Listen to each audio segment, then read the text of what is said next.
The front door cracked like thunder. I didn't move, didn't even blink.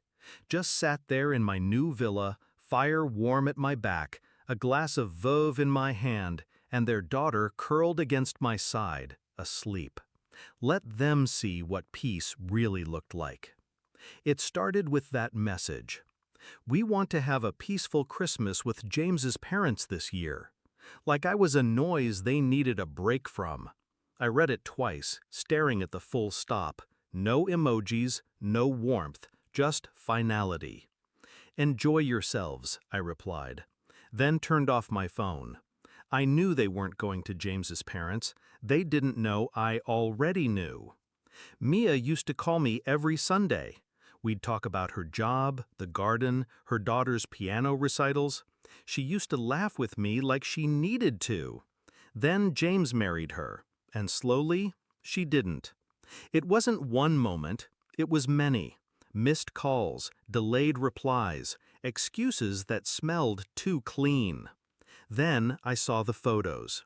A quiet Christmas the year before, except the wine glasses in the picture were for 6, and one of them was mine. They'd cropped me out, literally. That's when I started checking the documents, quietly.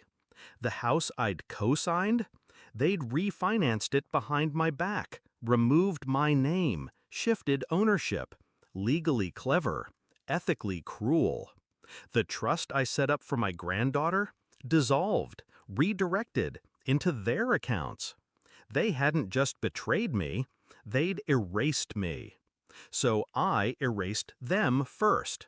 Sold the old house, cashed out investments they didn't know I had, and bought a villa. 3 floors, 5 bedrooms, a dining room with a view of the sea, and enough space for every branch of the family tree they'd tried to chop me out of. I invited everyone.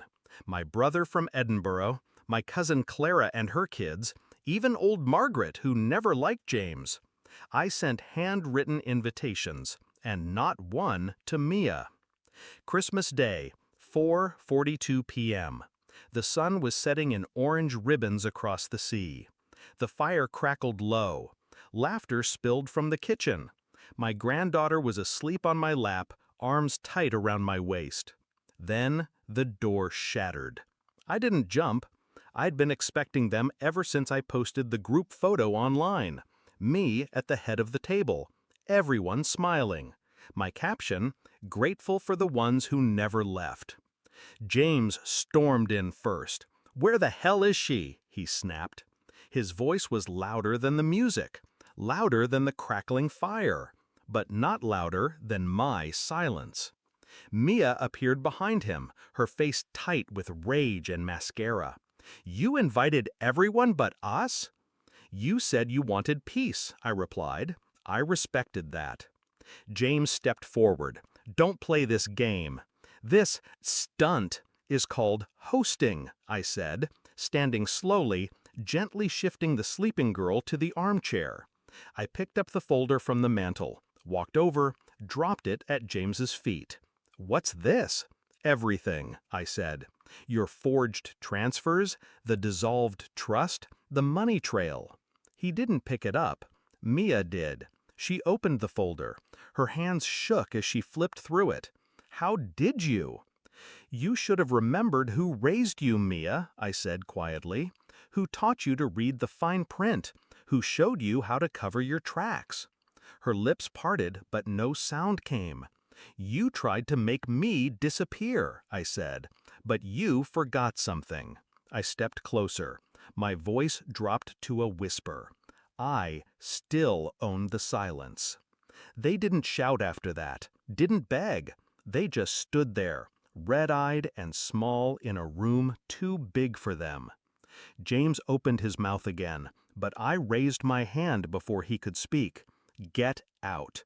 He hesitated, just long enough to make it awkward, then turned, walked out. Mia lingered. "I didn't think you'd—" "Of course not," I said. "You thought I'd smile and sit alone every year waiting for crumbs of your affection?" She looked down. "I left the inheritance for your daughter," I added. "None of it goes to you." That's when she finally broke. Tears came, not loud, not pleading, just bitter realization. "Merry Christmas, Mom," she whispered, before walking out into the cold. They haven't spoken to me since. The villa is quiet now, peaceful even. I set one extra plate every year, just in case my granddaughter visits on her own one day. She will. I know she will. People say revenge is about anger. It's not. It's about clarity, timing. They thought I was weak because I was quiet. But silence is a strategy, and mine was flawless. They wanted a peaceful Christmas, so I gave them one, just not the way they expected.